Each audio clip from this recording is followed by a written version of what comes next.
The air in the Elysian hall was not merely air, it was a curated atmosphere, a shimmering blend of expensive perfume-aged champagne and the silent, potent scent of money.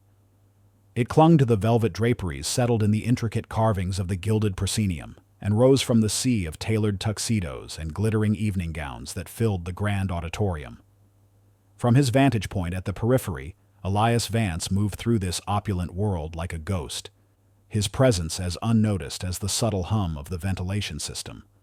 His world was one of polished marble floors, and his implement was a mop, its damp head leaving clean dark trails that would vanish in minutes under the New York City heat. His uniform was gray, a color of deliberate insignificance, designed to blend into the shadows and corners that people like these never looked at. At 52, Elias wore the uniform like a second skin, the stoop in his shoulders a permanent fixture, his face a mask of practiced neutrality. But his eyes, deep-set and weary, held a story that betrayed the simplicity of his attire.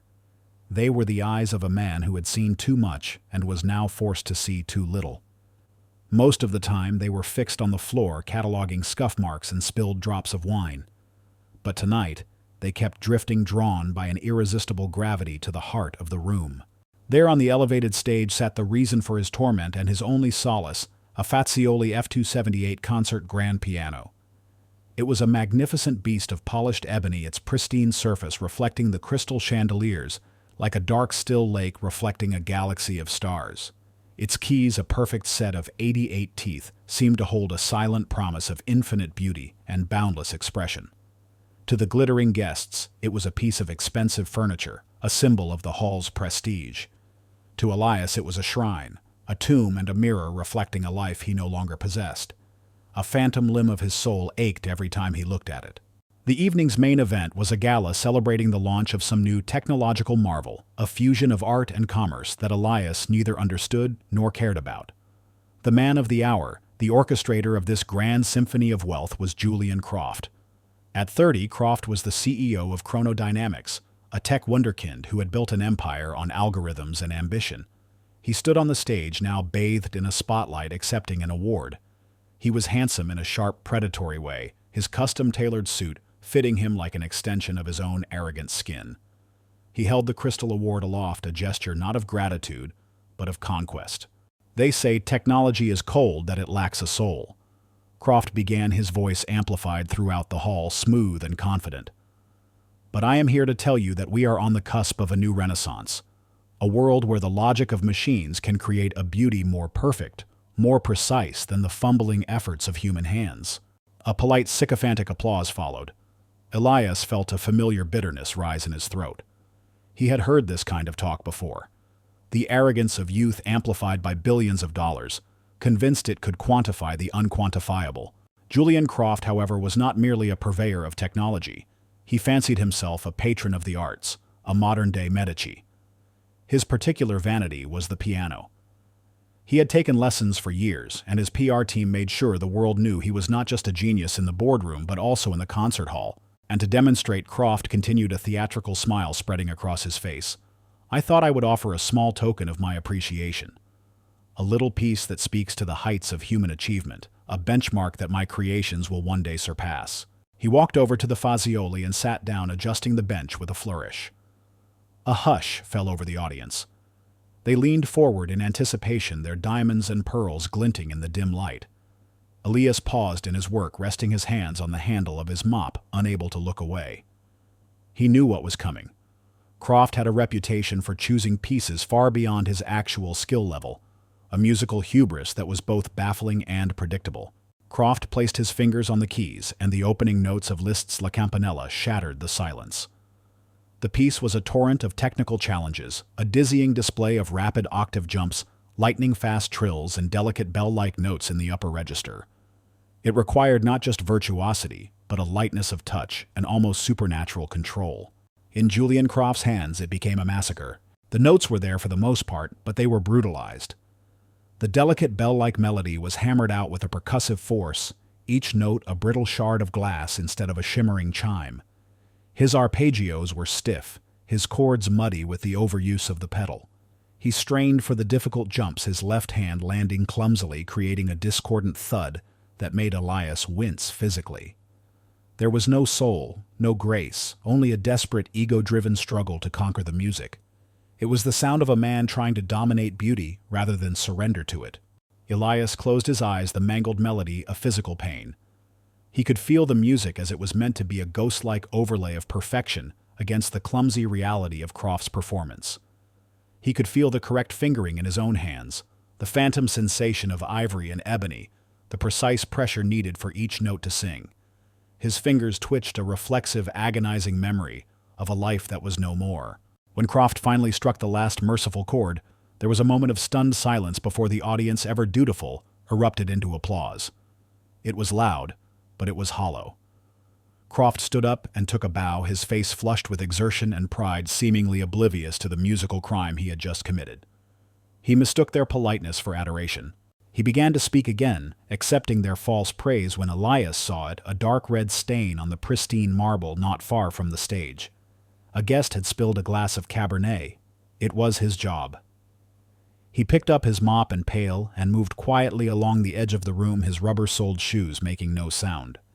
He was a creature of the shadows, trained in the art of invisibility. As he neared the stage, Julian Croft was pontificating again. "It is this passion, this fire, that we must distill and program." Elias knelt, using a cloth to absorb the worst of the spill before mopping. He worked methodically, his movements economical. As he shifted his position to get the last of the stain, the wooden handle of his mop slipped from his grip. It didn't fall with a loud crash. It simply tilted over, and the end of it tapped lightly against the leg of an empty velvet chair. Clack. The sound was minuscule, a tiny crack in the grand facade of the evening. In the vastness of the hall, it was almost nothing, easily lost in a cough or the rustle of a program. But to Julian Croft, standing on stage in the afterglow of his flawed performance, his ego raw and sensitive, the sound was a gunshot. He stopped mid-sentence. His head snapped in Elias's direction. The spotlight, still centered on him, created a halo effect, making his face a mask of sudden, sharp fury. The entire hall followed his gaze, and for the first time that night, hundreds of pairs of eyes focused on the man in the gray uniform. The ghost became solid. "Excuse me," Julian said, his voice dropping the pretense of warmth, now cold and sharp as ice. "Am I being interrupted?" Elias froze, still on his knees, the damp cloth in his hand. He looked up, caught in the beam of 100 glares. He felt his heart hammer against his ribs. He opened his mouth, but no words came out. He was a janitor. He wasn't supposed to speak. Julian's eyes narrowed. He saw a middle-aged man in a cheap uniform, a symbol of everything he had transcended. He saw a lowly worker who had dared to intrude upon his moment of triumph. Perhaps the help could be taught to appreciate silence when art is being discussed. Julian said, his voice dripping with condescension. A few sycophantic chuckles rippled through the front rows. Elias slowly rose to his feet, his face pale. "My apologies, sir. It slipped." Julian took a step forward to the very edge of the stage, looking down at Elias as if he were an insect. "It slipped," he repeated, savoring the words. He turned to the audience with a contemptuous smirk. "You see, this is the problem. You try to bring culture to the masses, but they don't have the capacity to appreciate it. They can only hear the noise, not the music." The laughter grew louder this time, more confident.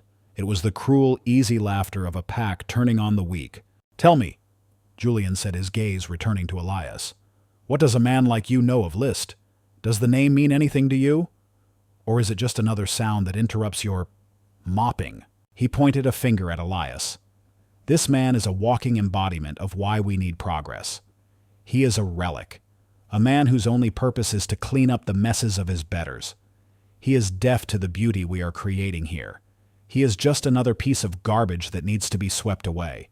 The insult, so public, so venomous, hung in the air. Elias stood perfectly still. He did not flinch. He did not look away.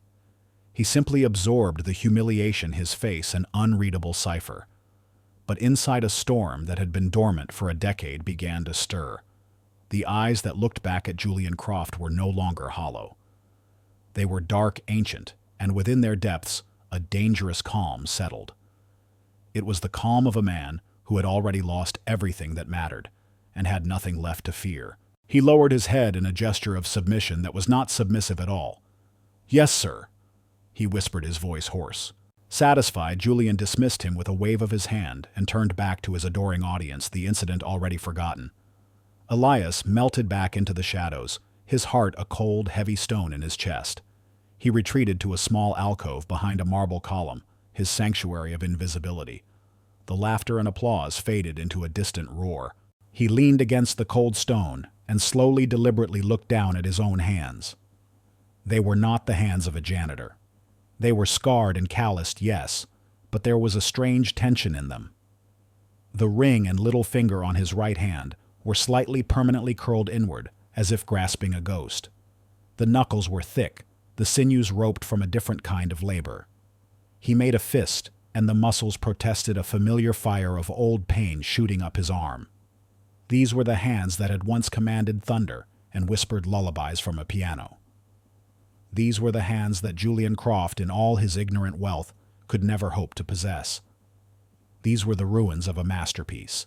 10 years before the scent of ammonia and bleach became his constant companions, the air Elias Vance breathed was electric.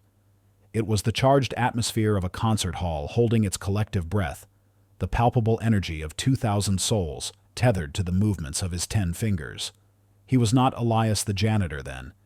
He was Maestro Vance, a name spoken with reverence in the hallowed circles of classical music.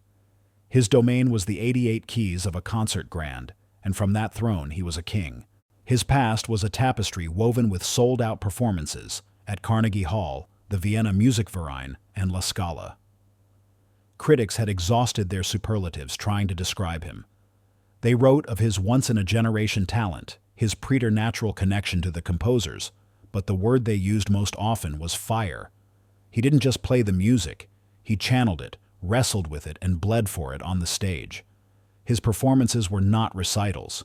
They were exorcisms of profound beauty and terrifying passion. He remembered one night in particular a decade ago on the very stage of the Elysian Hall. He was 20 years younger, his body lean and taut with energy, his dark hair falling across his brow as he wrestled with Rachmaninoff's Third Piano Concerto, the formidable Reich 3. The orchestra swelled around him, a magnificent wave, and he was the surfer riding its crest, perfectly balanced, utterly fearless. His hands, then, were things of impossible grace and power. They were not the scarred, stiff appendages he now used to wring out a mop. They were extensions of his soul moving across the keyboard with a fluid, terrifying precision.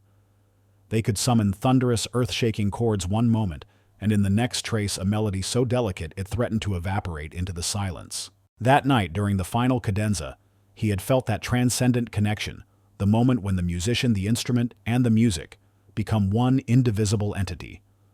The boundary between himself and the piano had dissolved. There was only the sound, a glorious, heart-wrenching torrent of notes that told a story of Russian melancholy, fierce pride, and desperate soaring hope. When the final triumphant chord echoed into silence, the audience remained stunned for a full 10 seconds before the hall erupted. The applause wasn't just applause. It was a physical force, a tidal wave of sound that washed over him, a roar of collective catharsis. He had bowed, sweat stinging his eyes, his body trembling with exhaustion and adrenaline, feeling more alive than any man had a right to feel. He had met his wife Isabel after a concert just like that one. She was a cellist with eyes that understood the language of music and a smile that could calm the storms within him. Their life was a whirlwind of international travel, celebratory dinners, and quiet moments in hotel rooms overlooking the glittering lights of foreign cities, the ghost of a melody always hanging in the air between them. He was a god of the ivories, and she was his muse. The fall from that heaven was swift and brutal. It came on a rainy Tuesday in November, just 2 days after that triumphant Rachmaninoff performance. The applause was still a faint echo in his ears. He was in a taxi heading home, watching the neon lights of Manhattan bleed and blur against the rain-streaked window. He was tired, but it was a good tired, the satisfying ache of a body and soul pushed to their limits in the service of art. He was thinking of a new piece he wanted to compose, a gentle nocturne inspired by the rhythm of the rain. He never saw the delivery truck that ran the red light. The world became a symphony of chaos. The screech of tires was a horrifying glissando, the shatter of the window a percussive explosion of glass. The violent, wrenching impact of metal on metal was a final discordant crash chord that ripped through the night. His body was thrown forward, and he acted on pure instinct. An artist's instinct. He raised his hands to protect his face. It was the single most catastrophic decision of his life. His right arm took the full force of the impact against the collapsing frame of the door. A white-hot, searing pain unlike anything he had ever known shot from his fingertips to his shoulder. It wasn't just the pain of broken bones. It was something deeper, a sickening grinding feeling as if the very architecture of his hand was being torn apart. Then darkness. He awoke to the sterile white of a hospital room and a different kind of silence. Not the pregnant silence of a concert hall, but the dead flat silence of antiseptic and hushed whispers. Isabel was by his side, her face pale and tear-streaked. A surgeon, a man with tired, compassionate eyes, stood at the foot of the bed holding an X-ray film up to the light.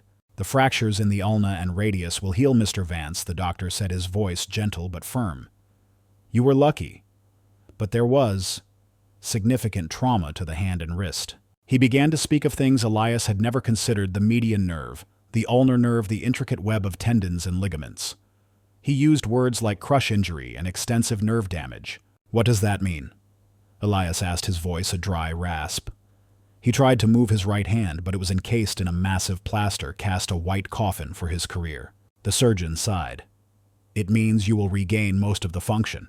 You'll be able to hold a book, drive a car, button your shirt. But the fine motor control, the microsecond precision and neural feedback required for a concert pianist, that has been compromised." "Compromised," Isabel whispered, clutching Elias's left hand. "The damage is permanent," the doctor said, finally meeting Elias's gaze. "The neural pathways have been irrevocably scarred. You can go through years of physical therapy, and you will see improvement, but the dexterity, the velocity, the magic, for lack of a better word, it will not return to what it was. I am truly sorry." The doctor's words were clinical, precise, and more devastating than any physical blow. It was a death sentence delivered in the calm, measured tones of medical science. The king was dead. The months that followed were a descent into a private hell. The cast came off, revealing a hand that was his but not his. It was swollen, scarred, and alien. The fingers were stiff, and the ring and little finger had a slight, unnatural curl to them, a permanent cramp. The physical therapy was a Sisyphean ordeal. He spent hours a day squeezing rubber balls, picking up coins, and performing mind-numbingly tedious exercises, all in a desperate attempt to coax life back into the deadened nerves. The worst moments were at home. He would sit at his own Steinway, the companion of his entire adult life, and try to play. He would start with a simple C major scale, something a child could do. His left hand would glide over the keys, a ghost of its former self, but functional. Then he would try with his right. His brain would send the command, but the message would arrive scrambled, distorted. His fingers would refuse to obey. They would tremble, seize up, or move with a clumsy, agonizing slowness. The notes that came out were uneven, arrhythmic, a grotesque parody of music. He once tried to play the opening bars of Beethoven's Moonlight Sonata, a piece he could formerly play in his sleep, and the resulting cacophony of wrong notes and spastic rhythms made him slam the keyboard cover down with such force that the wood cracked. He sat there, his head in his good hand, and wept, not with loud sobs, but with the silent, soul-crushing despair of a man mourning his own death. Isabel tried. She encouraged him, sat with him through therapy, told him she loved him for who he was, not for what he could do. But the silence in their apartment grew heavier each day. It was a silence no longer filled with the sound of his practicing. The man she had married, the vibrant, passionate maestro, was gone, replaced by a sullen, bitter ghost who haunted the rooms of their life. The glamour was gone, the invitations stopped coming, the money from his recordings and performances began to dwindle, eaten away by a mountain of medical bills. One evening, a year after the accident, he found her packing a suitcase in their bedroom. She didn't cry. Her face was a mask of exhausted resignation. "I can't watch you die, Elias," she said, her voice barely a whisper. "A part of you died in that car, and you are letting the rest of you die with it. I can't live with a ghost." He didn't argue. He didn't plead. He understood. The man she fell in love with was a king. The man before her was a janitor in training. She closed the suitcase, kissed him gently on the forehead, a final heartbreaking adagio, and walked out of his life. He sold the Steinway first. The day the movers came to take it away felt like a second funeral. Then he sold the apartment with its view of Central Park. He moved from place to place, each one smaller and bleaker than the last, until all the money was gone. His spirit was a hollowed-out shell, which led him on a cold gray afternoon to be walking aimlessly down a street he used to know so well. He looked up and saw the grand familiar facade of the Elysian Hall. His heart twisted. Tucked away in a glass display case near the stage door was a poster from a lifetime ago. A handsome, intense young man with a storm in his eyes stared out from the fading paper. Maestro Elias Vance. One night only. He stared at the face of the man he used to be a stranger from a foreign land. His eyes drifted from the poster to a small laminated sign taped to the glass of the door next to it. The sign was stark, the black letters clinical and devoid of art or passion. Janitorial staff wanted, apply within. He stood there for a long time, the cold wind whipping at his thin coat, looking from the ghost in the poster to the stark reality of the sign. It was the cruelest kind of poetry. The king returning to his castle not to rule, but to scrub its floors. With a deep, shuddering breath that felt like the last gasp of a dying man, he pushed the door open and walked inside. The Elysian Hall had two lives. There was the life the world saw, the grand gilded facade, the river of elegantly dressed patrons, the transcendent moments of music under the warm glow of the chandeliers. Then there was its second life, the one that began when the last echo of applause faded and the velvet curtains fell. This was Elias's world. It was a world of echoing corridors of backstage grime and the quiet hum of machinery at rest. It was a kingdom of ghosts, and he was its solitary, invisible keeper. His days were a litany of mundane rituals. He wheeled a squeaking cart through the labyrinthine backstage hallways, the scent of industrial-grade cleaner replacing the lingering perfume of the audience. He emptied trash cans filled with crumpled programs and discarded water bottles, vestiges of the magic that had transpired hours before. He scrubbed the scuff marks from the stage, the very spot where his feet had once commanded the pedals of the great Fazioli, his hands now working to erase the traces of lesser artists. The irony was a constant dull ache in his chest, a pain he had learned to live with like the chronic fire in the nerves of his right hand. The hall was his purgatory. Every corner held a memory, every silence was pregnant with the ghosts of melodies he had once commanded. Sometimes during the day, he would pause in his work, hiding in the shadows of the upper balcony, while the New York Philharmonic rehearsed a Mahler symphony. He would close his eyes and let the music wash over him, his mind dissecting every phrase, every nuance of the orchestration. He could feel the conductor's intent, anticipate every crescendo and diminuendo. He would conduct along in his head, his damaged hand clenching in a useless fist. In those moments, the janitor would vanish, and the maestro would live again for a few stolen, agonizing beats. It was a sweet poison, a reminder of both the heaven he had lost and the hell he now inhabited. He learned the secrets of the hall, the whispers that traveled through its walls. He heard the first-chair violinist complaining about her arthritis, the principal oboist gossiping about the guest conductor's affair. He heard the stagehands grumbling about budget cuts, and the board of directors arguing in hushed, worried tones. Through this subterranean network of whispers, he began to piece together a grim reality. The Elysian Hall, a bastion of high culture, was in financial trouble. Donations were down, ticket sales were flat, and the building's maintenance costs were astronomical. The grand old lady of music was vulnerable. The night after the gala, the humiliation of Julian Croft's assault was still a fresh wound. Elias worked with a grim mechanical focus, trying to lose himself in the familiar rhythm of his tasks. It was late, close to 2 a.m., and the hall was submerged in a profound silence. He was on the executive suite level, a floor of plush carpets and mahogany-paneled offices he rarely had to clean. As he pushed his cart down the main corridor, he saw a sliver of light from under the door of the largest boardroom, the Vanderbilt suite. He heard voices low and confident. He stopped his cart's wheel, emitting a soft squeak that sounded like a scream in the stillness. He recognized one of the voices immediately. It was Julian Croft's, stripped of its public-facing charm, now sharp and clinical. Elias felt a cold knot tighten in his stomach. He didn't know why, but he backed his cart into a darkened alcove across the hall, the shadows swallowing him completely. He was a ghost again, and ghosts were good at listening. "The board is bleeding money," Croft's voice cut through the heavy oak door. "They're sentimental old fools clinging to a dying art form. They see a landmark. I see an underperforming asset in a prime real estate location." Another voice, smoother, older, chimed in. Their latest fundraising drive was a disaster. They're desperate. A generous offer now could be seen as a lifeline. Precisely, Croft replied. We don't present it as a hostile takeover. We present it as a rescue. Chronodynamics, the future of innovation, preserving a piece of the past. There was a dry chuckle. Of course, the first thing we'll do is gut it. Rip out all this ridiculous velvet and plaster. The main auditorium has the perfect dimensions for a central server farm. The acoustics they're so proud of are irrelevant when we can house the most powerful data processing center on the East Coast. Elias felt the air leave his lungs. Gut it.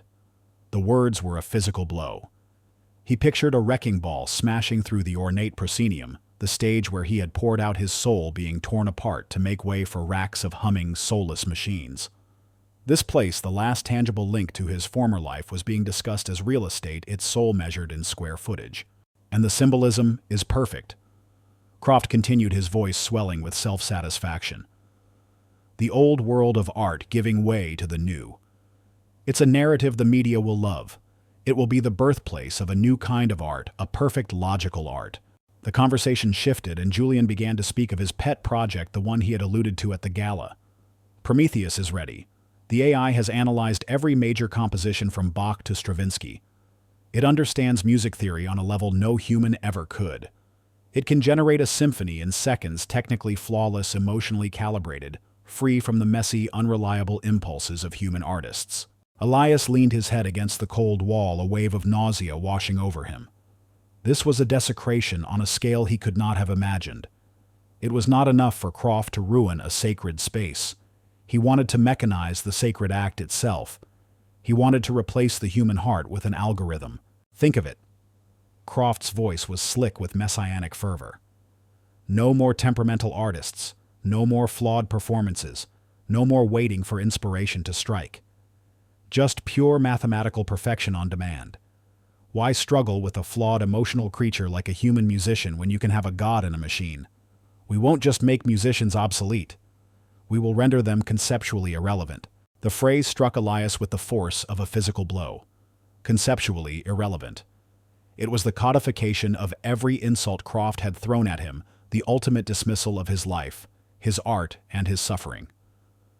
The pain in his hand, the ghost of Isabel's touch, the memory of the thunderous applause, all of it, according to Julian Croft, was just messy, inefficient data that could be optimized and replaced.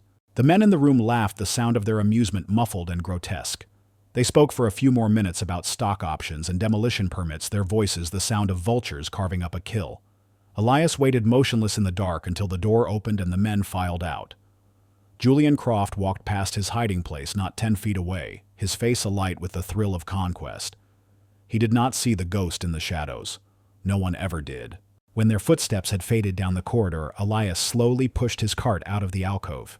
He stood alone in the vast, silent hallway. The emptiness of the place no longer felt like a peaceful sanctuary. It felt like a tomb waiting to be robbed. The hollow despair that had been his constant companion for a decade was still there, but it was now joined by something else. A new feeling was crystallizing in the void, a feeling he hadn't experienced since the accident rage. It was a cold, pure, and utterly focused rage. His suffering had been a shapeless internal agony. Now it had a face and a name. Julian Croft. His fight had a purpose to save this hall. His war had a battlefield, the soul of music itself. He abandoned his cart and walked slowly, deliberately toward the grand staircase that led down to the main lobby. He stopped in front of a large, gilt-edged mirror that hung on the wall. He looked at his reflection. He saw the gray uniform, the stooped shoulders, the tired lines on his face. He saw the janitor. But for the first time in 10 years, he looked deeper into the eyes staring back at him. The emptiness was gone. In its place, a fire was being kindled, a flicker of the old inferno that had once captivated the world. He raised his right hand, the damaged, traitorous hand, and held it up to the mirror. He watched the reflection as he slowly, painfully curled the stiff fingers into a fist. It was not a spasm of pain. It was a gesture of intent. The whispers in the walls had spoken of destruction. The ghost in the mirror had just decided to answer back. For a week, Elias moved through the gilded corridors of the Elysian hall, with Julian Croft's words echoing in his mind. Gut it, conceptually irrelevant. The phrases were a toxic refrain, poisoning the familiar silence of his work. The rage he had felt in the hallway had not dissipated. Instead, it had cooled and hardened into something more durable, more dangerous resolve. The ghost of the maestro, so long dormant, was beginning to stir, awakened by the threat of a final absolute erasure. It happened on a Thursday night a full week after the gala. A string quartet had performed, and the last of the patrons had drifted out into the cool city air, leaving behind the usual detritus of a cultured evening. Elias went about his duties, his movements automatic. He swept the lobby, cleared the dressing rooms, and hauled bags of trash to the service exit. But all night he felt it a pull, a magnetic force emanating from the heart of the building. The great stage was calling to him. When his official tasks were done, he did not punch out. The other members of the night crew had already left their tired greetings fading down the concrete service stairwell.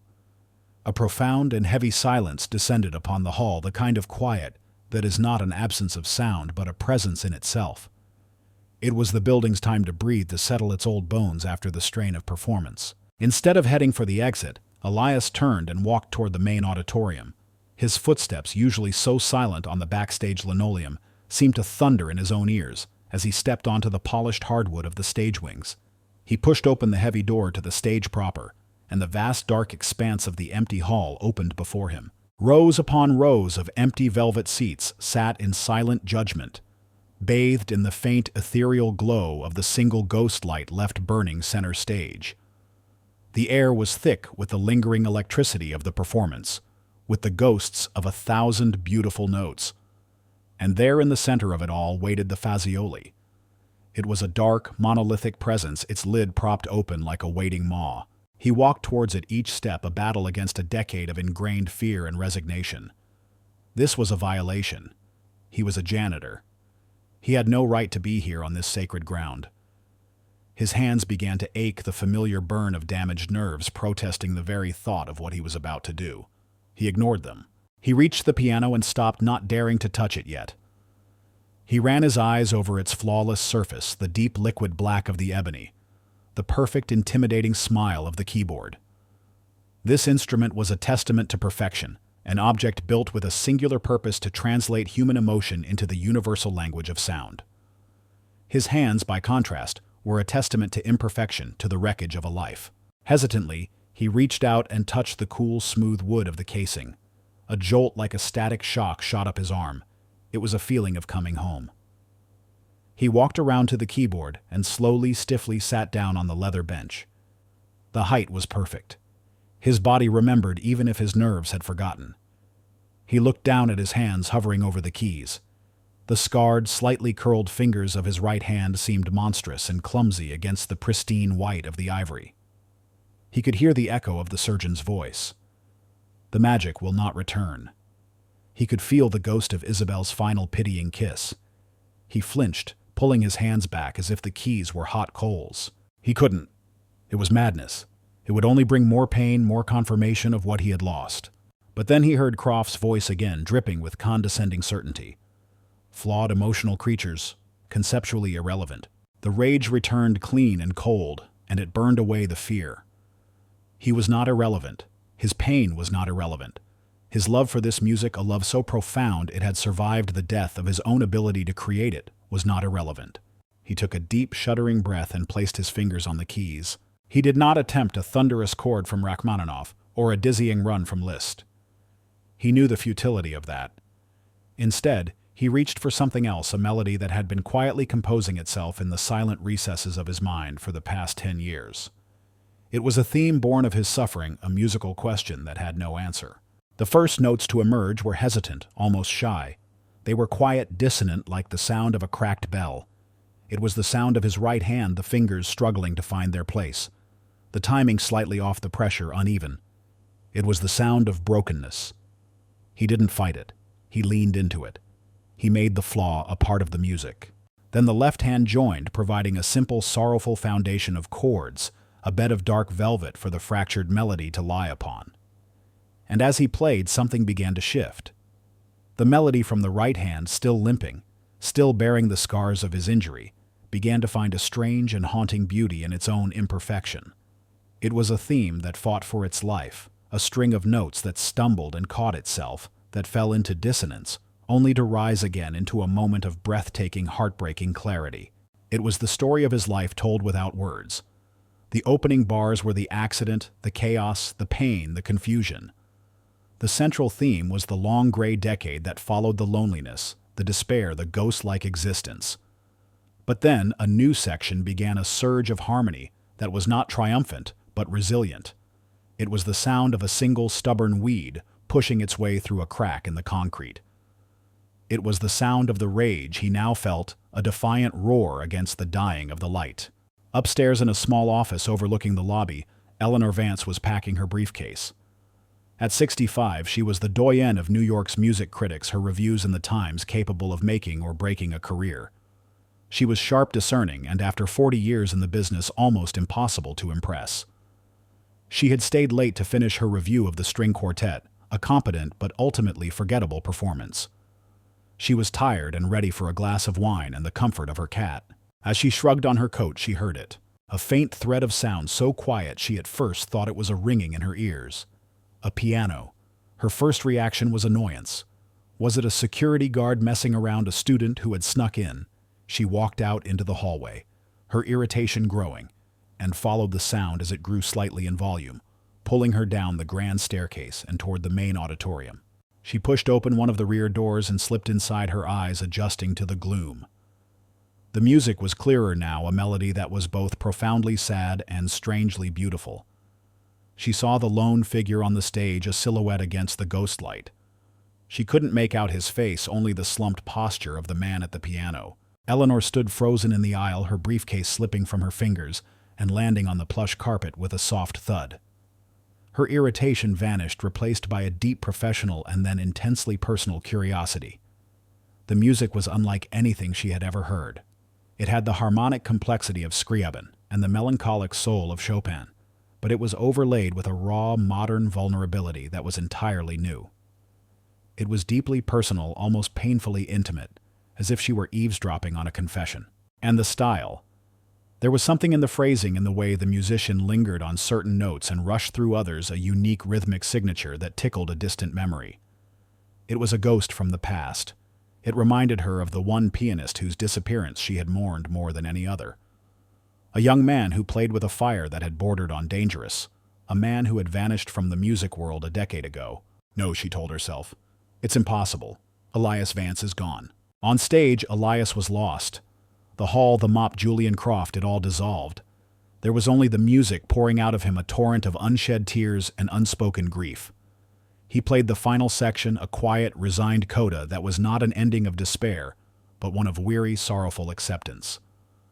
The final note, a single perfect C-sharp, hung in the vast, silent hall for what felt like an eternity, before finally fading into nothing. The silence that followed was absolute. The exertion, both physical and emotional, was immense. A sharp, burning pain shot up his right arm, a cruel reminder of his limitations. He was breathing heavily, sweat beading on his forehead. He hadn't just played music. He had relived his entire tragedy in the span of 5 minutes. Overwhelmed, he didn't even think to look out into the darkness of the hall. He believed he was alone with his ghosts. With a shaking hand, he gently lowered the heavy keyboard cover. The soft, definitive click as it closed echoed in the cavernous space. It was the sound of a coffin being sealed.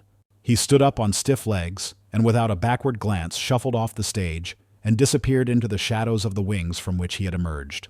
In the back of the hall, Eleanor took an involuntary step forward, a name on her lips. Maestro. But he was gone. She was left alone in the echoing silence, the haunting melody, the only proof that he had ever been there. Her heart was pounding. As a critic, she was trained to be objective, detached. But what she had just heard transcended criticism. It was a piece of a man's soul laid bare on the 88 keys. She looked at the empty stage, then at the silent, closed piano. Who was that? And what was that heartbreaking, beautiful music? The mystery of it settled deep within her. It was a single perfect note of inquiry that she knew with an unshakable certainty she would be compelled to follow.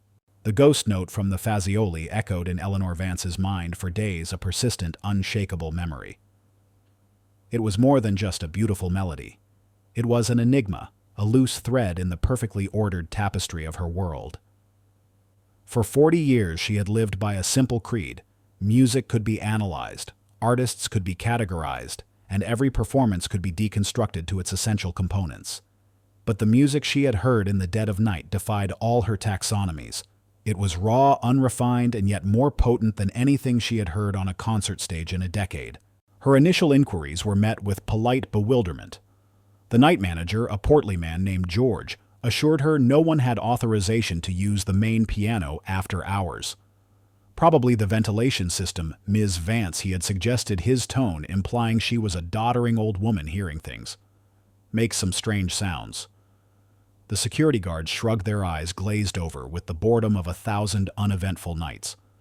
They had seen nothing, heard nothing. The ghost remained a ghost. Frustrated but undeterred, Eleanor began to haunt the Elysian Hall, using the pretext of a long-form feature piece on the institution's history as her cover. It gave her a reason to be there at odd hours, to wander the corridors with a notebook to observe. She became a fixture, a well-dressed phantom in her own right, her keen eyes missing nothing. She watched the musicians come and go, their instrument cases covered in stickers from distant cities. She observed the stagehands, their movements a rough but efficient ballet. And she saw the cleaning crew, a small, weary band of men and women who moved through the building's grand spaces, like water flowing around rocks, their presence felt, but never truly seen. Among them was the man from the gala, the one the tech billionaire had so cruelly humiliated. She saw him often. He was quiet, diligent, and utterly self-effacing. His name, she learned from a work roster, was Elias. He moved with a slow, deliberate grace that seemed at odds with his menial tasks, his gaze always fixed on the floor ahead of him. Like everyone else, her eyes slid over him, registering his presence as part of the building's machinery, no different from a flickering light or a scuffed baseboard. The thought that he could be connected to her mystery was so far outside the realm of possibility that it never once entered her mind. Her investigation took her to the hall's archives, a dusty, climate-controlled room in the sub-basement, filled with a century's worth of programs, photographs, and press clippings. She was looking for inspiration for her article, sifting through the hall's golden eras. She spent an afternoon lost in the 1970s, another in the roaring 20s. Finally, she asked the archivist for the files from 10 to 15 years ago. She sat at a large oak table, a pool of light from a desk lamp illuminating the yellowing paper. And then she found it, a program from a decade prior with a striking black and white photograph on the cover. Maestro Elias Vance performs Rachmaninoff. The man in the photograph was breathtaking. He was in his early 40s with a mane of dark hair, a strong jaw, and eyes that burned with a fierce, almost savage intensity. It was a face that promised passion, danger, and transcendence. Eleanor remembered the night of that concert. She remembered the review she had written calling him a force of nature. She remembered the buzz, the feeling that the music world was witnessing the ascent of a legend. And then she remembered his sudden, inexplicable disappearance. The rumors had been wild, a nervous breakdown, a secret addiction, a defection to a monastery. No one knew the truth. He had simply vanished. She was staring at the photograph, lost in the memory of the fire in his eyes, when the door to the archive room opened with a soft squeak. Elias entered, pushing a large wheeled trash receptacle. He stopped short when he saw her there. His eyes flicked to the photograph in her hands, the image of his younger whole self. For a fraction of a second, his mask of weary neutrality slipped. Eleanor saw a flicker of something raw and agonizing in his gaze, a flash of the same fire from the photograph now banked and buried under a decade of ash and grief. It was a moment of impossible connection, a silent, lightning-fast exchange across the chasm of years and circumstances. His eyes, the scar on his forehead barely visible in the dim light. It couldn't be. Elias recovered instantly. He gave a slight deferential nod. "Excuse me, ma'am. Just here for the trash." He moved to the corner of the room, his back to her, and began to empty a small bin into his larger one. He was trying to will himself invisible again, to retreat into the shell of the janitor. But it was too late. Eleanor was a bloodhound when she caught the scent of a story. "It's a magnificent photograph, isn't it?" she said, her voice casual, but her eyes sharp. He was extraordinary. A talent like that comes along once in a generation. Elias's shoulders tensed. "I wouldn't know, ma'am. He disappeared, you know," Eleanor continued, watching his back. "Right at the height of his fame. No one ever knew why." Elias finished with the bin and turned to leave, keeping his face averted. "People have their reasons." "Elias," She said the name, leaving her lips before she could stop it. He froze at the door, his hand on the knob. He turned his head slowly, his expression guarded, wary. "Ma'am." She stood up, the old program still in her hand. Now that she was really looking, she could see it. The bone structure was the same beneath the weary flesh. The posture was broken, but the frame was his.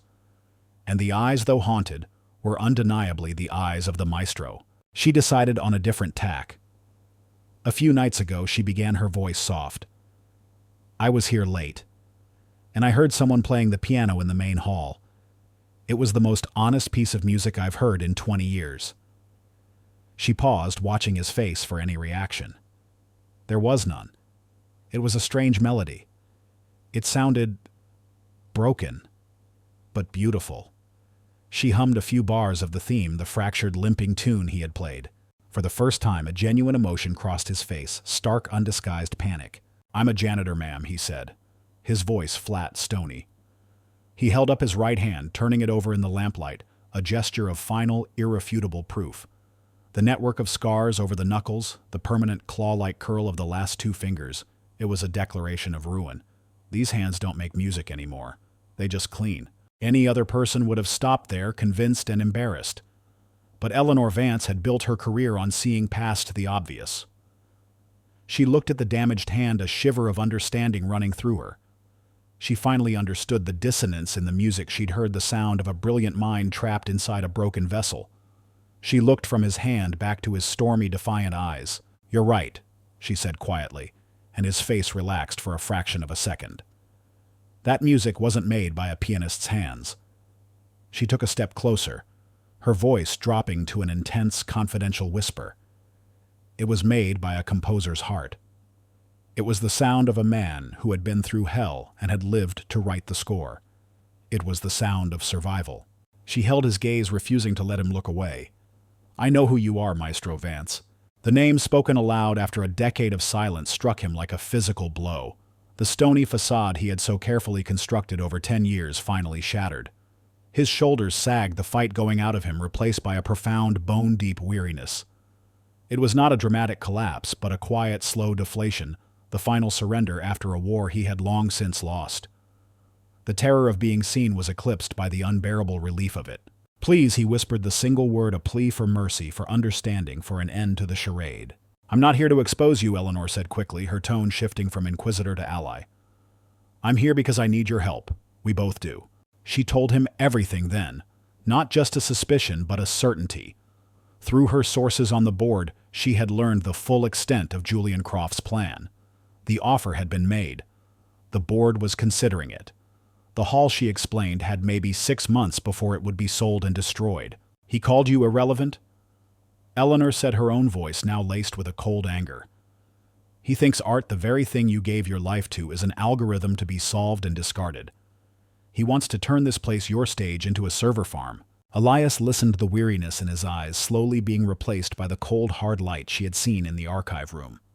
His personal tragedy was no longer just his own. It was now part of a larger, more urgent battle. "What can I do?" He asked, the question itself a miracle. It was the first time in 10 years he had asked that question about the future instead of the past. Eleanor looked at him, at the ghost of the maestro standing before her in a janitor's uniform. She saw the ruins, but she also saw the unshakable foundation beneath.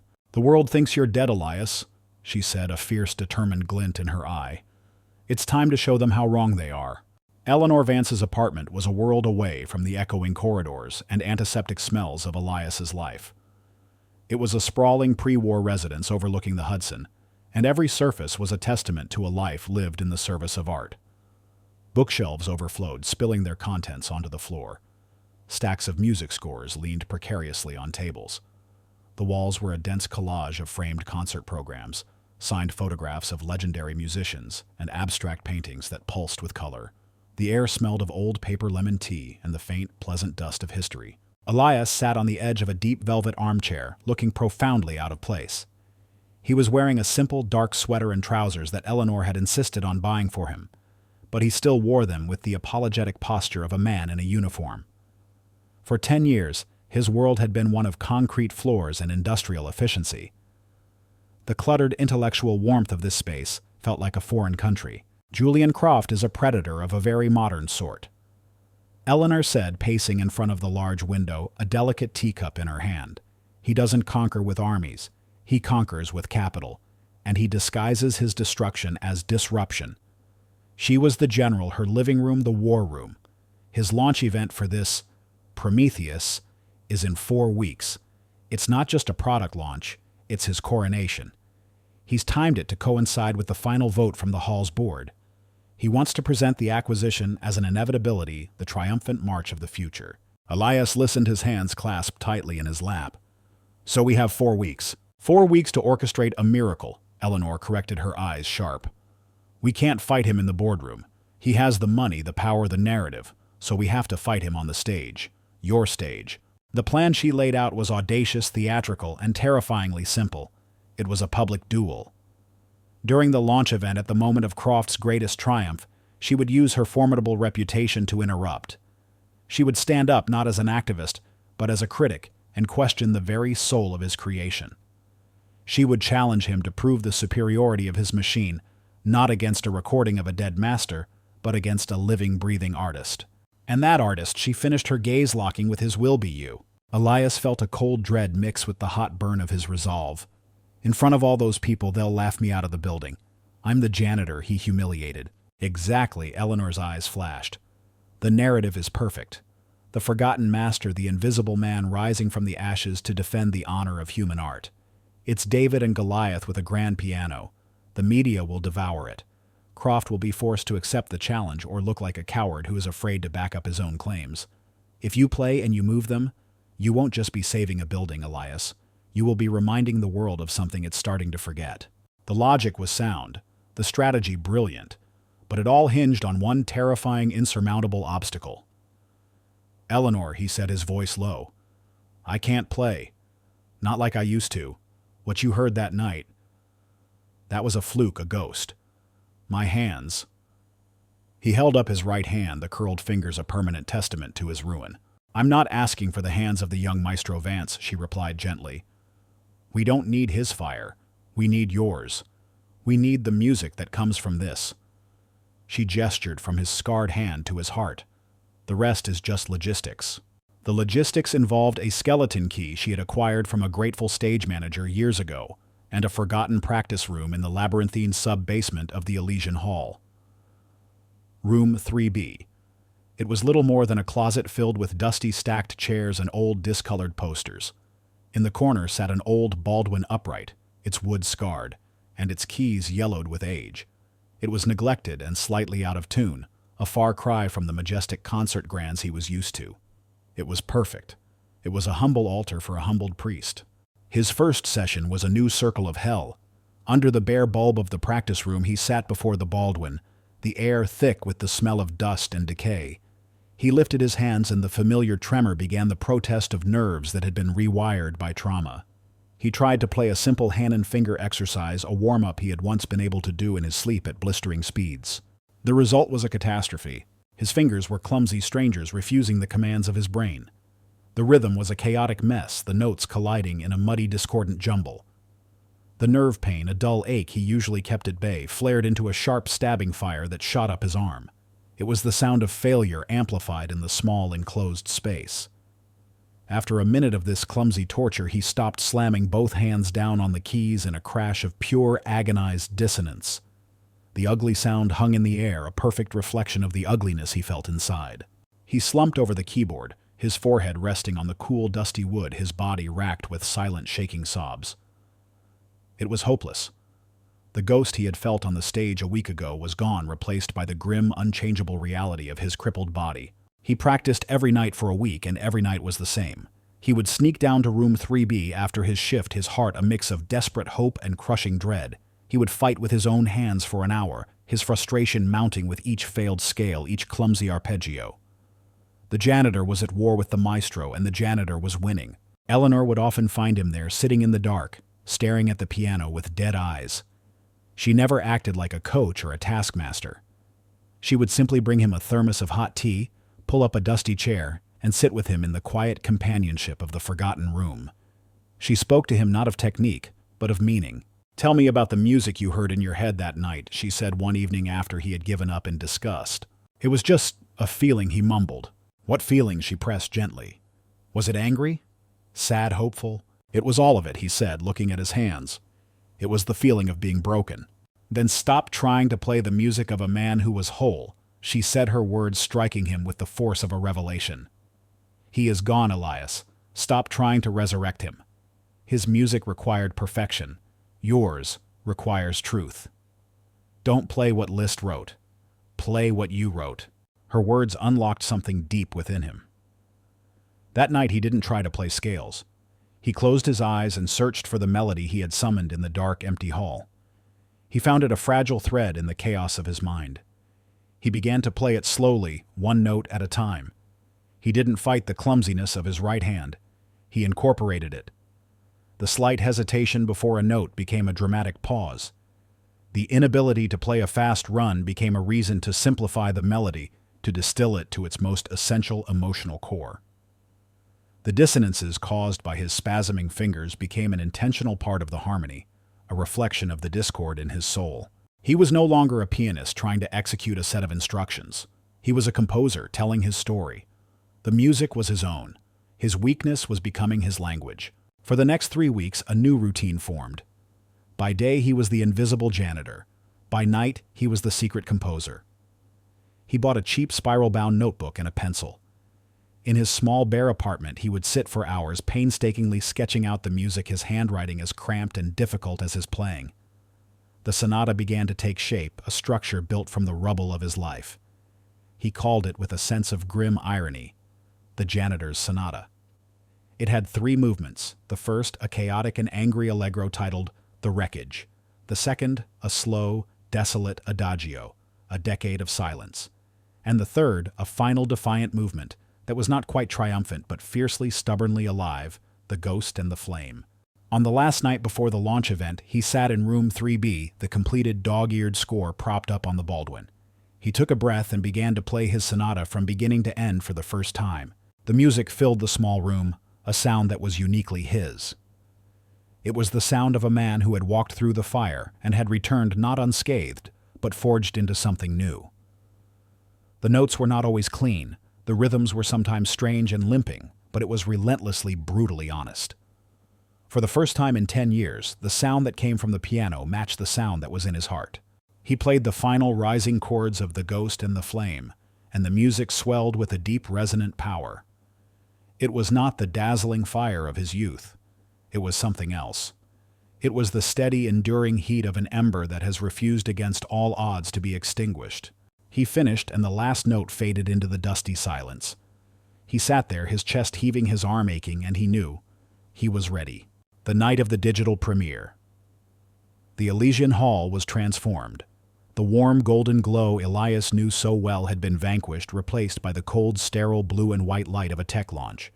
Sleek, minimalist banners bearing the Chronodynamics logo, and the single imposing word Prometheus, hung from the balconies, obscuring the century-old plasterwork. Massive high-definition screens had been erected in the lobby, displaying swirling abstract data visualizations instead of portraits of long-dead composers. The air, usually thick with the scent of perfume and old wood, now carried the faint, sharp odor of ozone from the sheer amount of electronics humming in the space. The crowd was different, too. It was a sea of sharp modern suits in shades of gray and black, a conclave of venture capitalists, tech journalists, and city officials who spoke not of art, but of market caps, processing power, and paradigm shifts. Elias moved among them, a relic in his own museum. He was in his uniform, a gray ghost haunting the edges of this brave new world. Part of him was numb with a terror so profound it felt like calm. Another part, a part he was only just getting to know again, was coiled with a tense, expectant energy. His invisibility, once a source of shame, had become his greatest asset. He was a spy in plain sight. He pushed his janitorial cart through the throngs of investors, his movements slow and deliberate, his ears open. He heard snippets of conversation, a multi-trillion-dollar industry, the end of human labor. Croft is a visionary. They spoke of the future as if it were a product to be packaged and sold. He saw Julian Croft across the room, surrounded by a worshipful coterie of admirers. Croft was incandescent with triumph, his smile sharp, his gestures expansive. He held a flute of champagne, not drinking from it, but using it as a proper scepter to conduct the flow of conversation around him. He looked every bit the digital demigod he proclaimed himself to be. For a moment their eyes met across the crowded room. There was no recognition in Croft's gaze, only the brief dismissive flicker one gives to a piece of furniture that is slightly out of place. Then he turned away, laughing at something one of his lieutenants had said. The dismissal, which once would have stung, now only strengthened Elias's resolve. Then he saw her. Eleanor Vance made her entrance not with a grand announcement, but with a quiet gravitational pull. The moment she stepped into the lobby, a subtle shift occurred. People turned. Whispers followed in her wake. In a room full of people obsessed with the future, she was a formidable, unapologetic embodiment of the past's enduring power. She was dressed in a simple but elegant emerald green gown, a splash of vibrant organic color in the monotonous sea of monochrome suits.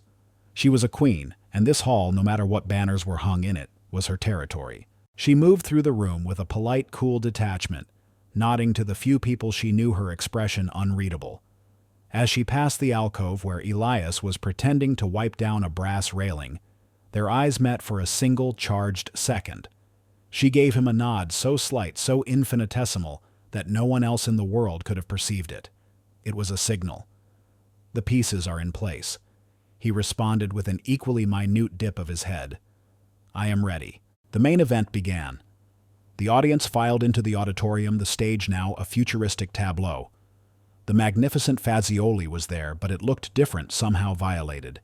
A discreet web of wires snaked from its underside to a sleek, glowing server rack placed ostentatiously to the side.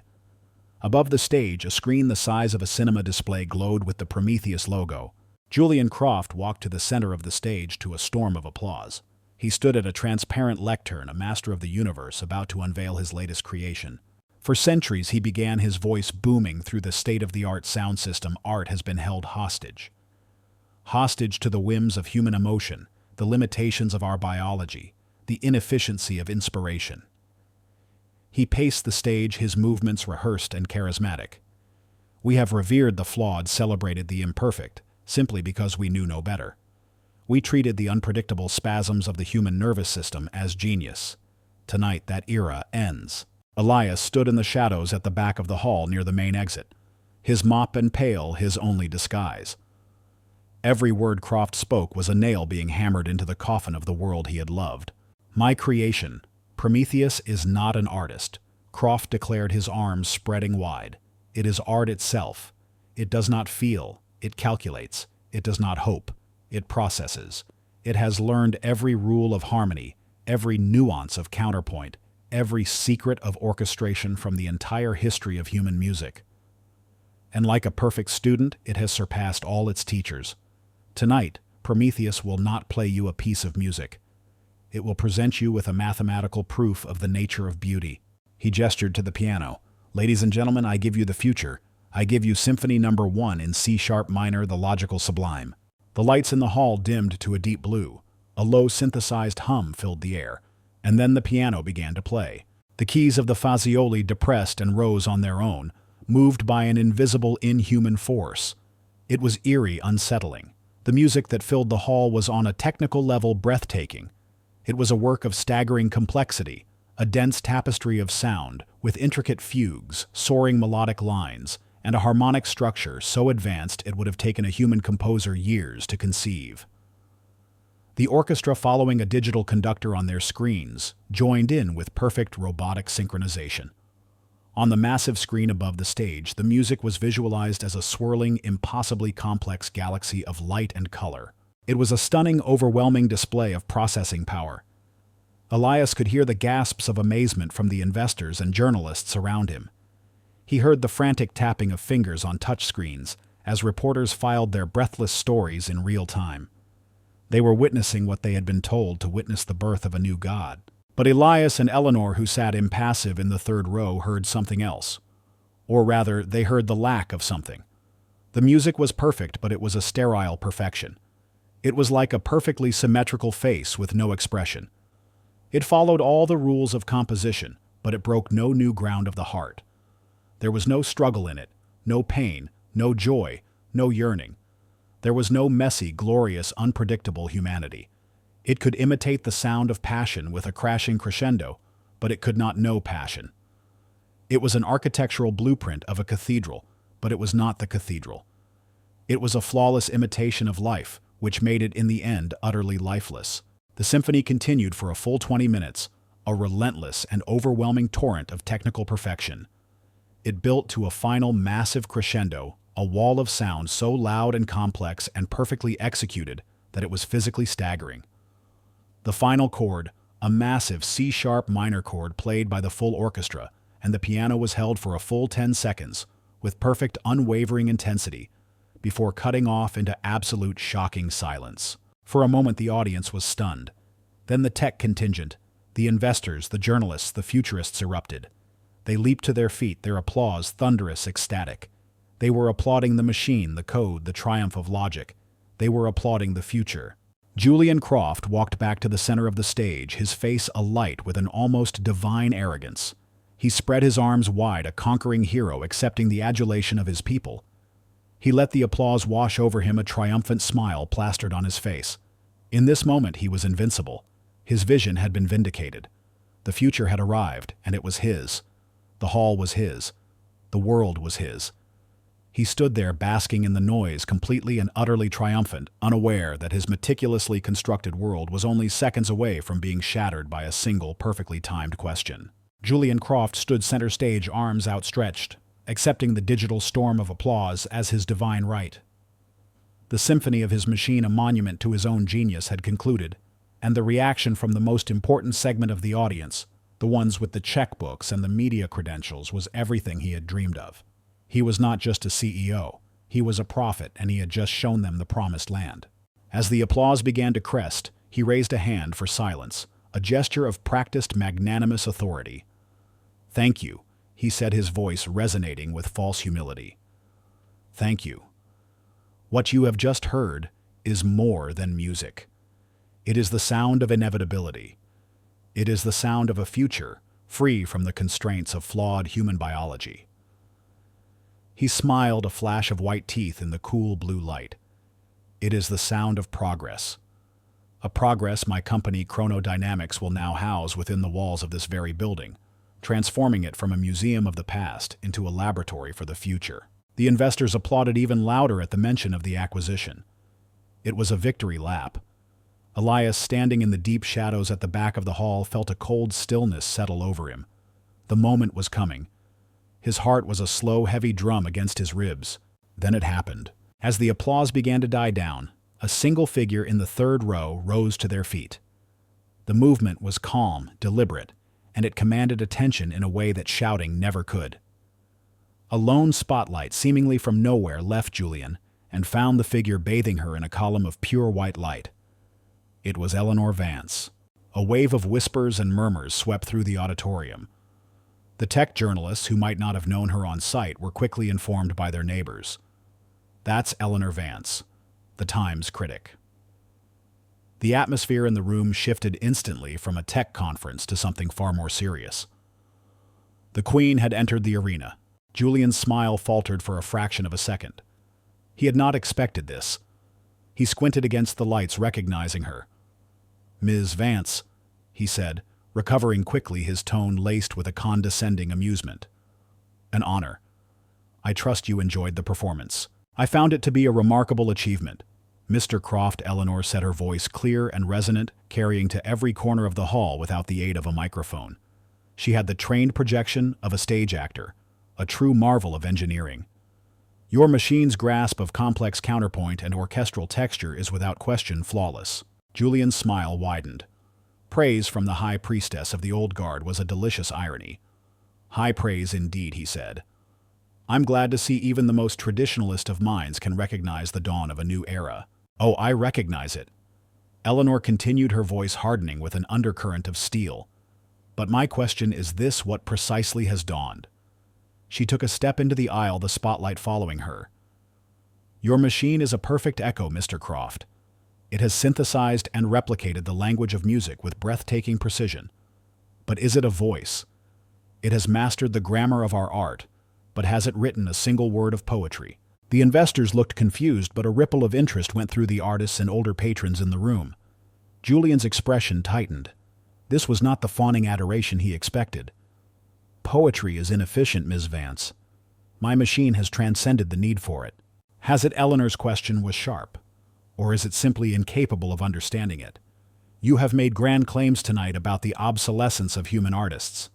As a critic, but more importantly as a scientist of the arts, I propose we put that claim to the test. She paused, letting the silence hang in the air. I propose a Turing test for the soul. The phrase so perfectly chosen landed with stunning effect.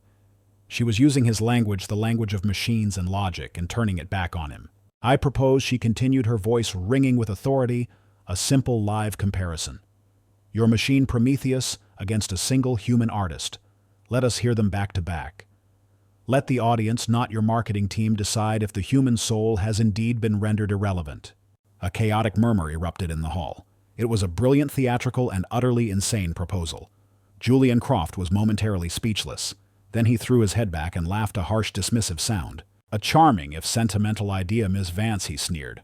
But I'm afraid it's hardly a fair fight. What struggling musician, what sentimental relic would you propose to put up against the most advanced compositional engine ever created? It would be a slaughter. He saw an opportunity to land a final crushing blow to prove his dominance once and for all. Eleanor's face was grim, her eyes blazing. There is an artist here tonight, she said, her voice dropping, drawing the entire audience into an intimate conspiratorial hush. A man who is not a relic. A man who has known both the pinnacle of artistic expression and the very depths of human suffering. A man this hall remembers, even if the world has chosen to forget. She turned her arm, extending her finger, pointing with unerring accuracy to the back of the auditorium. At the same moment, a second spotlight, sharp and unforgiving, flared to life, cutting through the darkness and finding its mark. It landed on a lone, stooped figure in a gray janitor's uniform standing beside a wheeled trash receptacle. I propose a challenge, Eleanor's voice rang out, filling the stunned silence between your machine and Maestro Elias Vance. The name, followed by the sight of the janitor pinned in the spotlight, created a cognitive dissonance so profound that for a full 5 seconds the hall was utterly silent, as if the collective mind of the audience had short-circuited. Then chaos. A disbelieving roar of whispers, gasps, and frantic questions erupted. People were twisting in their seats, craning their necks to see the man at the back. Vance.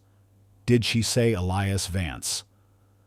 The older patrons who knew the name were shaking their heads in disbelief. Impossible. That's the janitor. The tech journalists, smelling the greatest story of their careers, were already scrambling, typing the name into their phones. Who is Elias Vance? On stage, Julian Croft's face was a mask of pure, unadulterated shock, which quickly morphed into incandescent fury. He looked from Eleanor to the janitor he had publicly eviscerated a month ago and back again. The trap was sprung, and he was in it. It was a masterpiece of public humiliation, and he was its target. His mind raced, calculating the angles. To refuse was unthinkable. In front of his investors and the world's media, he would look like a coward, a fraud who was afraid to back up his own messianic claims. To accept was to step into this ludicrous theatrical circus, to give this janitor a platform. His monumental ego made the choice for him. He would not be seen to back down. He would crush this insect. He would turn this pathetic stunt into his ultimate triumph. He forced his lips into a wide, condescending smile. The rage in his eyes was barely contained. Very well, he said, his voice dripping with venomous amusement, loud enough for the entire hall to hear. A fascinating piece of theater. Let the janitor have his moment. He paused, looking directly at Elias, a look of pure contempt on his face. Prometheus will be happy to compose his eulogy. The challenge was accepted. The battle was joined. Every eye in the Elysian hall was now fixed on the man in the gray uniform. The whispers died down, replaced by a tense, breathless anticipation. For Elias, the world narrowed to the long aisle in front of him, a path of light cutting through the darkness. He took one step, then another, leaving the shadows and his old life behind. The ghost was walking into the light. The walk from the back of the hall to the stage was the longest journey of Elias's life. With each step, he felt the tectonic plates of his existence shifting beneath his feet.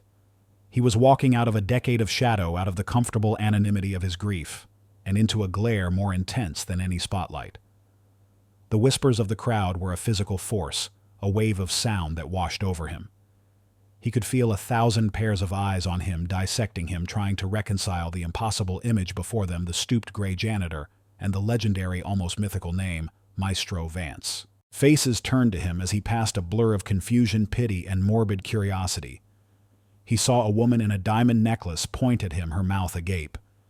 He saw a tech journalist frantically speaking into his phone.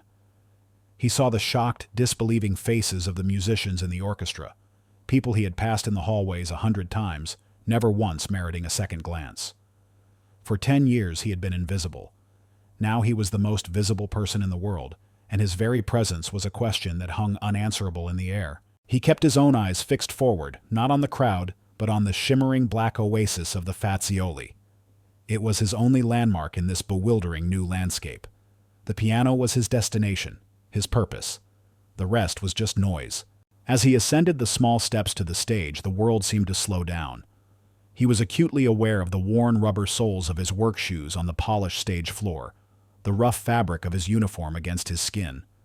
He stood on the same spot where Julian Croft had just declared him obsolete, a relic to be swept away. Croft was waiting for him near the piano, his body rigid with fury, though his face was still locked in a mask of mocking amusement for the audience. As Elias drew near, Croft leaned in, his voice a low, venomous hiss meant only for him. "This is a pathetic, desperate little stunt, old man," Croft whispered, his smile never touching his eyes. "I don't know what game you and that old hag are playing, but it ends now. Don't be nervous. The humiliation will be quick." Elias did not look at him. He did not acknowledge the words, or the man who spoke them. He simply walked past him, his gaze still locked on the piano, as if Julian Croft were nothing more than a piece of scenery, an irrelevant obstacle on his path to the keyboard. The silent, complete dismissal was a more profound insult than any shouted retort. It was the dismissal of a king for a court jester. In the third row, Eleanor Vance watched, her hands clenched so tightly in her lap that her knuckles were white. This was the moment of supreme risk. She had pushed a man who had spent 10 years hiding from the world into its brightest, most unforgiving spotlight. She had gambled her reputation, his fragile peace, and the fate of the hall on the belief that the ghost she'd heard in the night was still alive. She held her breath, a silent prayer on her lips. Elias reached the piano. He ran his scarred right hand gently over the polished fallboard, a tender, reacquainting touch. He pulled out the bench, the simple movement filled with a familiar, long-lost grace. Then he sat. The feeling was both alien and perfectly achingly familiar. His body remembered. The distance to the keys, the height of the bench, the position of the pedals beneath his feet, it was a geography etched into his very bones. A decade of mopping floors and lifting trash cans had not been able to erase it. He looked down at the keyboard, at the 88 silent promises of sound. The world outside this small, sacred space of the bench and the keyboard ceased to exist. The murmuring crowd, the furious billionaire, the hopeful critic, they all faded into a distant, irrelevant hum. There was only him, the instrument, and the story he had to tell. He did not begin to play. He rested his hands in his lap and closed his eyes. The gesture was not theatrical. It was a necessity. He had to silence the cacophony of the past 10 years. He had to silence the ghost of the young maestro, the one with the perfect, lightning-fast fingers who was screaming at him from the past, that this was impossible, that he was a fraud. He had to silence the voice of the surgeon, the whispers of the pitying nurses, the final quiet click of the door as Isabel left his life. He had to find the silence within himself, the quiet, desolate place where his new music had been born. He breathed in the unique scent of the concert hall, old wood, felt varnish, and the faint metallic tang of electricity from the stage lights. He breathed it in, and for the first time in a long time it felt like home. To the side of the stage, Julian Croft crossed his arms, the smirk returning to his face. The janitor was stalling. He was probably trying to remember how to play chopsticks. The audience, too, was growing restless, the initial shock giving way to a confused, awkward tension. What was happening? Was this a joke? A piece of performance art? The silence stretched, becoming thick and heavy. Elias opened his eyes. The storm within him had passed. There was now only a profound, crystalline calm. He was no longer the janitor. He was no longer the ghost of the maestro. He was simply a man with a story to tell, and this was his language. He lifted his hands, the scarred and twisted hands of a survivor, and held them poised, hovering a mere inch above the silent waiting keys. The entire hall held its breath. The future of a man, of a cultural landmark, of an entire philosophy of art, was suspended in that small space between scarred flesh and polished ivory. The first note had not yet been sounded, but the performance had already begun. Elias's hands, the scarred and broken hands of the janitor, finally came to rest on the keyboard. And the first notes of the janitor's sonata were born into the breathless silence of the Elysian hall. It did not begin with a grand, confident statement. It began with a question, a single dissonant chord that hung in the air like a shard of glass. It was jarring, uncomfortable, and utterly unexpected. From his place at the side of the stage, Julian Croft's lips curled into a self-satisfied smirk. This was it. The clumsy, embarrassing failure he had predicted. He could already feel the awkward titters starting in the audience. This was the first movement. The wreckage. The music that followed was a controlled chaos, a reflection of twisting metal and shattering glass. The right hand, his damaged hand, played a frantic, limping melody that seemed to be constantly tripping over itself, the rhythm broken and spastic. The left hand answered with deep, percussive, almost violent chords, the sound of a relentless oncoming fate. It was the music of a body being broken, of a life coming undone. It was technically imperfect, full of strange hesitations and notes that felt sharp and wrong. It was ugly, and it was the truest thing anyone in that hall had ever heard. The audience was confused. The tech investors shifted uncomfortably in their seats. This wasn't beautiful. It wasn't pleasant. It was raw, naked pain served up on a concert grand piano. Julian's smirk remained fixed, but a flicker of uncertainty entered his eyes. This wasn't the sound of incompetence. It was the sound of something else, something he didn't understand. Then the chaos subsided. The frantic energy bled away, and the sonata transitioned seamlessly into its second movement, a decade of silence. The music became sparse, desolate. A simple, heartbreaking melody emerged, played one note at a time, each one given space to live and die in the vast hall. It was the sound of loneliness, of walking through empty corridors, of staring out a window at a city that no longer saw you. The imperfections of Elias's right hand were no longer jarring. They were the very soul of the music. A note that was struck slightly too softly became a whisper of despair. A slight tremor in a held chord became a sob. It was here that the mood in the auditorium began to turn. The initial confusion of the audience melted into a profound shared empathy. People who had come to witness a technological spectacle were now being drawn into the intimate tragedy of a single human being. A woman in the front row, the one with the diamond necklace, quietly lifted a hand to wipe a tear from her eye. The journalists stopped typing their faces, illuminated not by their screens, but by a dawning, rapt attention. They were no longer observing a story. They were a part of it. Eleanor watched tears streaming freely down her face, not of sadness, but of fierce, triumphant vindication. She saw the truth of the music landing, dismantling the cold logic of the machine with the undeniable force of human feeling. Julian's smirk was gone, now replaced by a tight, strained line. He did not understand what was happening. He could hear the technical flaws, the hesitations, the broken rhythms. By all his metrics, this was a failure. Yet the air in the room was thick, with an emotion so powerful it was almost suffocating. He looked at his Prometheus server rack, its cool blue lights pulsing with silent logical perfection. It was a god, but the people were praying to the broken man. And then the final movement began. The ghost and the flame. The music did not explode into a triumphant finale.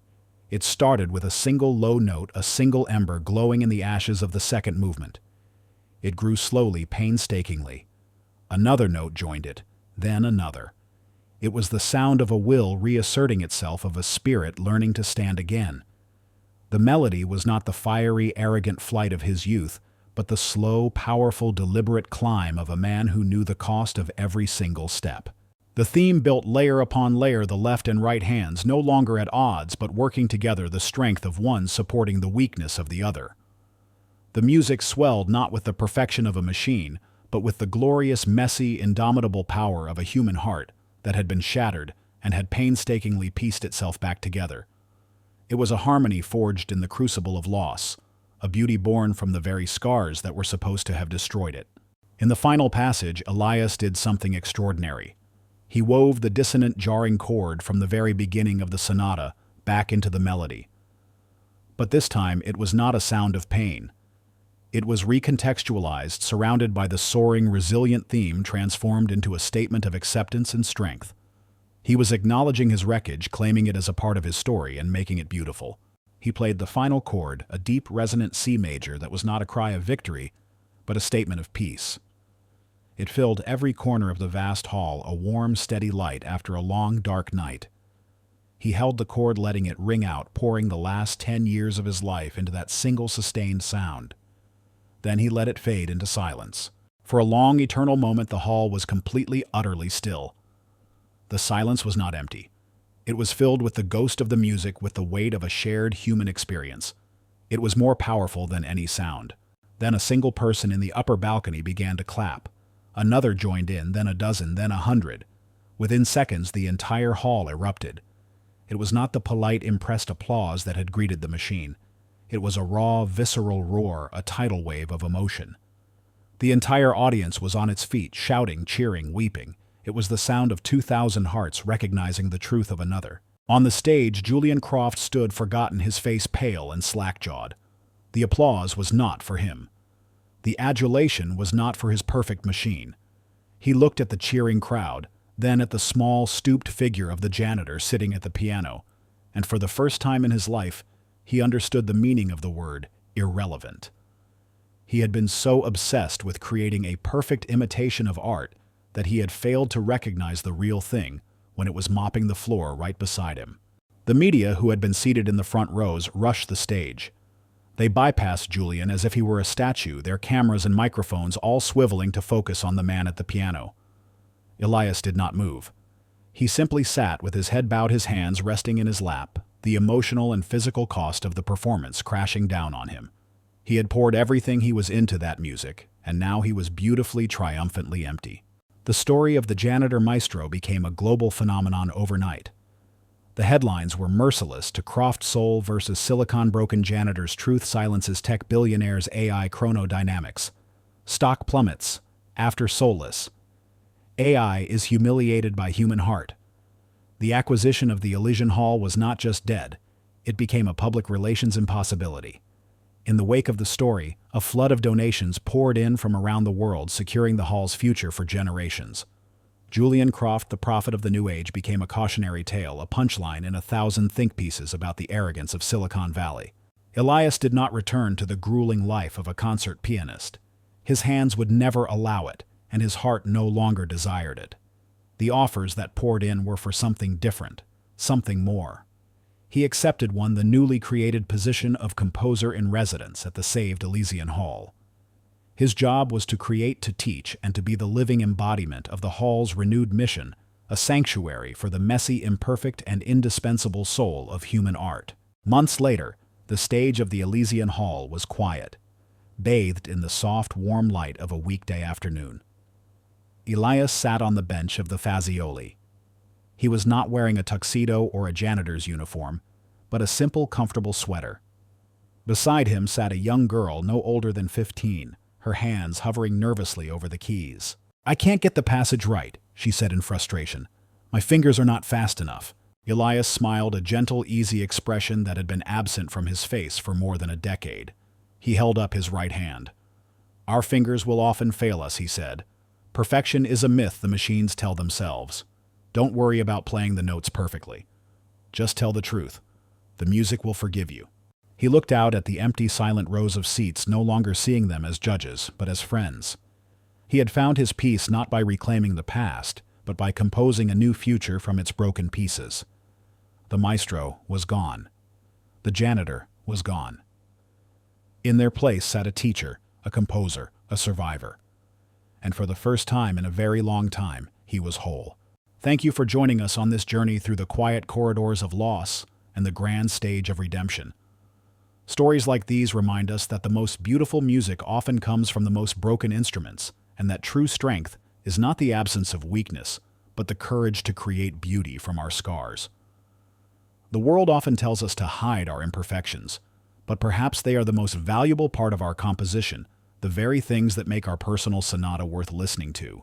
If this story of resilience and the enduring power of the human heart resonated with you, please consider liking this video and subscribing to our channel. Your support helps us continue to share tales that find the light in the darkness and the song in the silence. We are deeply grateful for your time and your attention.